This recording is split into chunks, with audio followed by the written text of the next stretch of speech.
better to be that way than you got caught with your pants down.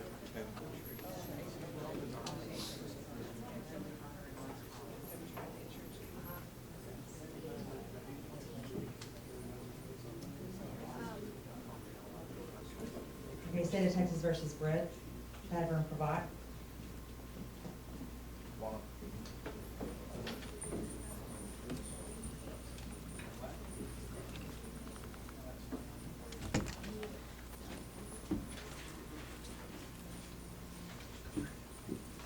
This is cause number 1301-00205, 1303-03318, and cause number 1301-00.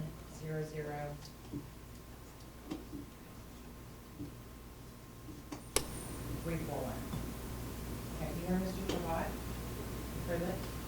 Mr. Privatte, you are charged with felony offense of escape. You are also charged with robbery. The range of punishment on all of these with your enhancements is 25 years to life in prison and up to a $10,000 fine. Do you understand the range of punishment? And are you a U.S. citizen? Counselor, do you believe your client is competent? Yes, I do, Your Honor. I'm going to show you a document that you've executed in both cases and ask you to show this document with your attorney. And do you waive the constitutional right set out in this document? And you know in your particular case, you had a right to a jury trial. And in fact, we were set to go to College Station on December 2nd of 2013. Are you waiving and giving up that right to a jury trial?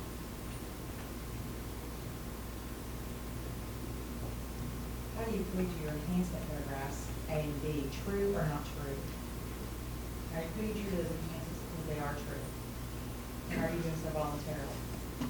How do you plead to these two offenses, escape and robbery, true? Guilty or not guilty? Are you pleading guilty because you are in fact guilty for no other reason? And are you doing so voluntarily? And we find you appear to be competent and your plea appears to be voluntary. Say off Exhibit 1. I do on each case, ma'am. No, it's true, Your Honor. Okay, Exhibit 1 in each case will be admitted. What's the plea agreement? 75 years TAC, non-active, it is non-active. And one thing respectfully I wanted to get on the record with from everybody is that I did not find any of the counties where the defendant has charges pending, Fort Bend County, Harris County, and Walker County. And I tried to make sure Mr. Privatte was aware of that fact prior to negotiating this plea on this case. So I don't know what they're going to do. I'm not going to tell them what to do. It's not my place to tell them what to do. Just put it on the record that if they want to go forward on their cases, that is their prerogative, not the bar.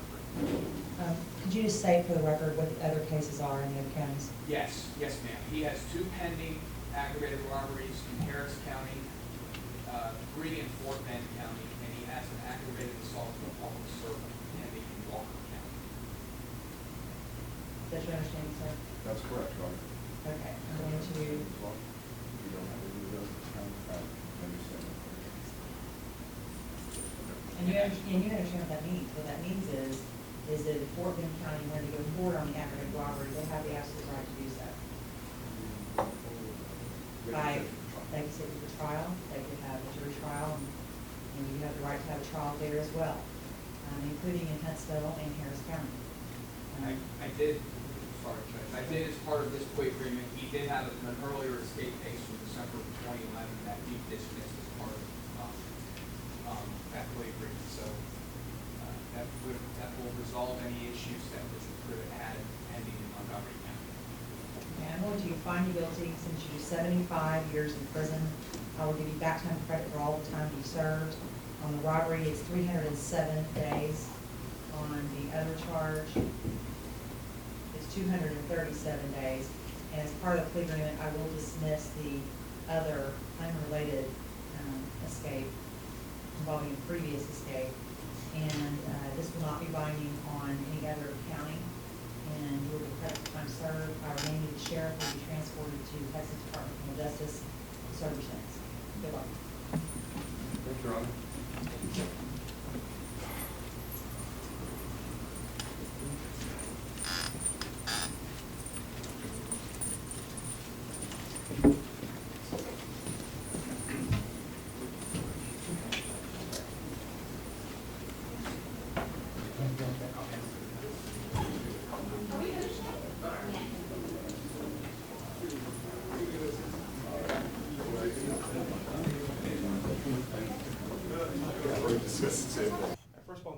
Rob Freyer, F-R-E-Y-E-R. Mike Shirley, S-H-I-R-L-E-Y. Rob, tell me a little bit about this case today. Well, this was a huge effort on the part of law enforcement, basically at the tail end, to make sure that an inmate that had escaped from the Montgomery County Jail by climbing up a pipe in the rec area back on March 17th of this year ultimately led to his capture by U.S. Marshals, the Harris County Sheriff's Department, and the Montgomery County Sheriff's Department on March 28th in a wooded area down off of 45 in Cypresswood. Mr. Privatte was currently in our jail awaiting charges for an aggravated robbery that he had committed here in Montgomery County in Kingwood on January the 7th, 2013. And he was also charged with escaping from a DPS trooper during a traffic stop on December 26, 2011. So he had a very extensive role in our community as a very dangerous and bad person. Not just in this community, it also had Fort Bend and Harris County? Well, based upon information that some very good detectives developed, Brad Wichard with the Fort Bend County Sheriff's Department, they linked this defendant with 5 other bank robberies. They robbed the same bank.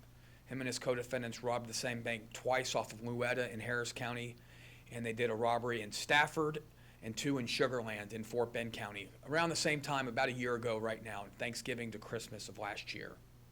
So what, I know this, they was getting ready, they were looking at change of venue on this thing. What happened? The judge back a few months ago actually granted a change of venue due to the publicity that the case received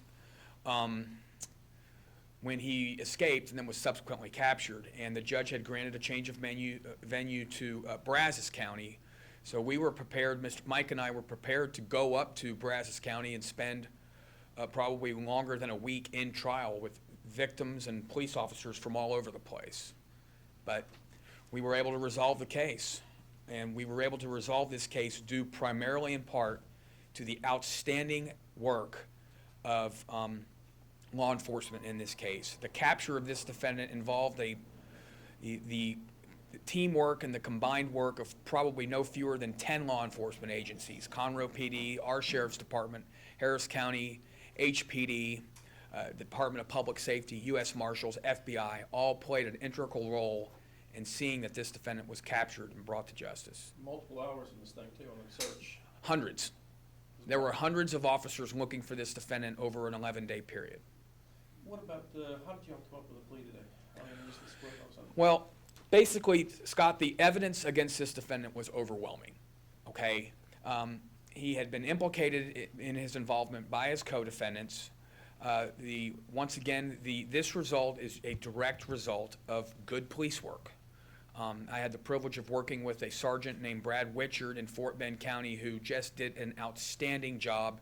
The Rangers did a good job. Robert Scobie with the FBI task force all combined and brought their years of experience to bear here in seeing to it that this defendant never robs another bank or does this anything like this again. Now, is he eligible for parole on this, or will he be facing his other charges too? Well, he pled to robbery, which basically means once his good time and actual time served equals 1/4 of his sentence, he will be parole eligible. But due to this defendant's history, we firmly believe that he will be classified at the highest level in TDC.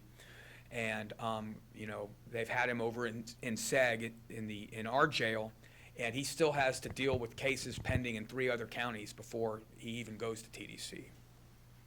So what, basically he's there going to be there for a while. We are not going to see Mr. Privatte on the street for a very long time. What about his co-defendants? Well, the Jade- co-defendants in here in Montgomery County. Jade Keller, who was who admitted to her role, and she was Mr. Privatte's girlfriend. She admitted to her role in a few of these cases, I think 4 of the 6, and she pled guilty months ago and took 25 years on aggravated robbery. Paul Redding, the co-defendant who was the getaway driver in all 6 robberies, who had no other previous criminal history, pled guilty to 20 years on robbery. So we won't be seeing these people for a long time. Now, what about the people that facilitated the escape, that helped him on the escape? Basically, I guess there's a code of silence with prison inmates, and they all basically kept their mouths shut. I mean, it was difficult in viewing the video to see, you couldn't really identify who did what or who knew what, but it was, I mean, it was plain as day. They all knew something was going on, but knowing one thing and being able to prove it are two different things. So, you know, I just can't thank the hard work of all the law enforcement officers in this case. That's what made this, we were just along for the ride. This case was made by outstanding police work.